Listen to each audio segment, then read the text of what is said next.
Hello guys, तो कैसे हैं आप सब। ये कहानी सच्ची घटना पर आधारित है, तो इस कहानी को पूरी एंड तक देखना और लाइक शेयर और ऐसी हाई हॉरर और दर्वनी कहानियों के लिए चैनल को सब्सक्राइब कर देना। तो चलिए शुरू करते हैं। 20 वर्षीय जोसेफ अपने घर के बाहर कुर्सी पर बैठा लगातार कुछ सोच रहा था। तभी उसका एक दोस्त वहां आ गया। आते ही बोला, क्या बात है जोसेफ, क्या सोच रहे हो। जोसेफ ने उसे सामने वाली कुर्सी की ओर इशारा देते हुए कहा, बैठो वरुण। जोसेफ ने कहा। वरुण ने सामने वाली सीट संभाल ली, साथ ही अपना सवाल भी दोहराया। पूछा, क्या सोच रहे थे। क्या बताऊं यार, बहुत अजीब सी बात है, जोसेफ ने चिंतापूर्ण स्वर में कहा। कुछ बोलो तो सही, बात तुम्हारी समझ से बाहर हो जाएगी। मैं फिर भी समझने की कोशिश करूंगा, तुम बताओ। वरुण जिद पर अड़ गया। तो सुन। वरुण ने पूरा ध्यान जोसेफ की तरफ किया। जोसेफ ने बताया, कल रात मुझे डैडी की बहुत याद आ रही थी। मैं कब्रिस्तान में उनकी कब्र पर आ गया था। वहां जाकर मैंने फूल चढ़ाए और वहीं बैठ गया। फिर कुछ देर बाद में चर्च में आकर डैडी की आत्मा की शांति के लिए प्रार्थना करने लगा। तभी मुझे ऐसी आवाज आई जैसे कोई रो रहा है। फिर एक साथ 2 लोगों की रोने की आवाज आई। फिर 2 मिनट के अंदर मैंने अनेक लोगों के रोने की आवाज सुनी। ठीक 3 मिनट तक मैं उन आवाजों को सुनता रहा। फिर चर्च के पीछे कब्रिस्तान में वापस लौट गया, क्योंकि मैंने अनुमान किया था कि रोने की आवाज वहीं से आ रही है। सो मैं वहीं चला गया। कब्रिस्तान में पहुंचने के बाद मैंने वहां किसी को नहीं देखा, मगर रोने की आवाजें लगातार मैं सुनता रहा। मेरा ख्याल था कि शायद किसी को दफनाने आए उनके परिवार वाले अपने की मौत पर रो रहे होंगे, मगर वहां ऐसा कुछ भी नहीं था। वहां तो सन्नाटा फैला हुआ था, बस रोने की आवाजें गूंज रही थी। मैं काफी देर तक कब्रिस्तान में चारों तरफ देखता रहा, मगर दूर दूर तक कोई नजर नहीं आया। बाद में मैंने पुकारा, कौन रो रहा है। मुझे मेरे सवाल का कोई जवाब नहीं मिला, पर रोने की आवाजें उसी समय बंद हो गई। इसी के साथ मैंने देखा कि कुछ परछाइयां बड़ी फुर्ती के साथ कब्रिस्तान से बाहर जा रही है। मुझे कुछ भी कर पाने का मौका नहीं मिला। अचानक ही वो परछाइयां गायब हो गई। बात तो सचमुच बहुत अजीब है, वरुण बोला। मैंने तो पहले ही कहा था कि बात तेरी समझ से परे हो जाएगी, पर मुझे तेरी बात का पूरा विश्वास है। क्षण भर चुप रहकर जोसेफ ने कहा, समझ में नहीं आता यार कि वह क्या था जो कल रात मैंने देखा तथा सुना। मुझे तो लगता है कि वो आत्माएं थी, वरुण ने सोचपूर्ण मुद्रा में कहा। लेकिन यार, क्या तू ही सोच सकता है आत्माएं भी रोती होगी। हाँ, आत्माओं का रोना तो सचमुच आश्चर्यजनक है, क्योंकि वो तो इतनी शक्तिशाली होती है कि जो चाहे कर सकती है। पर वह रो क्यों रही होगी। वह शायद दुहक ही होगी, जोसेफ बोला। आत्माओं को क्या दुहक हो सकता है, क्या मालूम। यह तो वही बता सकती है, जोसेफ ने कहा।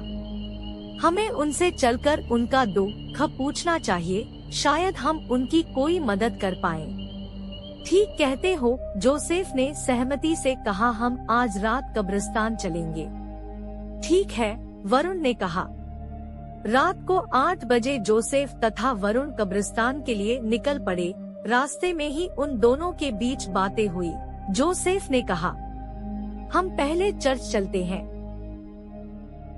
क्यों, वरुण ने पूछा। मेरा ख्याल है कि हम यही बात फादर को बताकर उनकी हेल्प लेंगे तो यह और भी अच्छा होगा। ठीक कहते हो, वरुण ने सहमति जताई। वे दोनों पहले चर्च गए। चर्च में उन्होंने फादर को सब कुछ बता दिया। सुनकर फादर ने जोसेफ से कहा, रोने की आवाजें कल सुनी तुमने। यस फादर, पर मैंने तो ऐसी कोई आवाज नहीं सुनी, जबकि मैं हर वक्त ही रहता हूँ। पता नहीं आपको आवाज क्यों नहीं आई। मगर मैंने तो बिल्कुल साफ आवाज सुनी थी। अभी इनमें इस बात पर बहस चल रही थी कि अचानक रोने की आवाज आने लगी। आवाजें आते ही उनके बीच हो रही बहस एकदम शांत हो गई। तीनों ने रोने की आवाजें सुनी। उसी समय जोसेफ ने कहा, ये वही आवाजें हैं जो मैंने कल सुनी थी। आओ देखते हैं, फादर ने कहा। Best horror stories in Hindi. उसी के साथ वे तीनों वहां से कब्रिस्तान की तरफ चल दिए। कब्रिस्तान में पहुंच तीनों की निगाहें चारों दिशाओं में दौड़ गई, मगर नजर कोई नहीं आया। चारों ओर सुनसान पड़ी थी। पूरे कब्रिस्तान में उन दिनों के सिवा कोई न था। जोसेफ, वरुण और फादर निगाहें गड़ागड़ा कर देखना चाह रहे थे कि आखिर वो कौन है जो रो रहे हैं और वो कहां पर रो रहे हैं। लाख कोशिश के बाद उन्हें कोई न दिखाई दिया। उसी समय जोसेफ ने पुकारा, तुम कौन हो? क्यों रो रही हो? तुम जो भी हो, हमारे सामने आओ। उसी के साथ आवाजें बंद हो गई। जोसेफ आगे बोला, इस तरह रोते रहने से कोई फायदा नहीं होगा। हमें बताओ अपना दुख, शायद हम तुम्हारी कोई मदद कर पाएं। मगर जवाब में कुछ हासिल न हुआ। न तो कोई सामने आया और न ही कोई आवाज ही आई। जोसेफ ने फिर कहा, अगर तुम किसी बात से घबरा रहे हो तो तुम्हें हमसे घबराने की कोई जरूरत नहीं। हम वायदा करते हैं कि हम तुम्हें किसी तरह का कोई नुकसान नहीं पहुंचाएंगे। बस एक बार तुम हमारे सामने आकर हमें अपने मन की बात तो बताओ।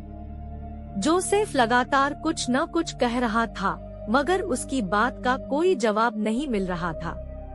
अचानक तभी जोसेफ, वरुण और फादर ने एक साथ देखा कुछ परछाइयां कब्रिस्तान से बाहर की ओर जा रही है। उसी समय उन परछाइयों को देखते रहकर फादर ने आदेशात्मक स्वर में कहा, ठहर जाओ। फादर के आदेश पर सभी परछाइयां अपने स्थान पर रुक गई। फादर अधीर कदमों के साथ उनके नजदीक पहुँचे। पीछे पीछे जोसेफ तथा वरुण भी गए। कौन हो तुम? दुख की आत्माएं, एक परछाई ने कहा। क्या दुख है तुम्हारा? क्यों रोते हो तुम सब? फादर ने पूछा। हम वो आत्माएं हैं जिनका शरीर एक हादसे का शिकार हुआ था और मिट्टी बन गया था, पर हम उन शरीरों से मुक्त हुई आत्माएं इसलिए दुखी होकर भटक रही है क्योंकि हमारा अंतिम संस्कार नहीं हो सका है। इस वजह से हम आत्माएं पल पल तकलीफ का एहसास कर रही हैं। हमारा अंतिम संस्कार करो। ठीक है, मैं तुम्हारा अंतिम संस्कार करूँगा, फादर ने कहा। फिर शीघ्र ही फादर ने उन सभी आत्माओं का अंतिम संस्कार कर उन्हें मुक्ति दिला दी।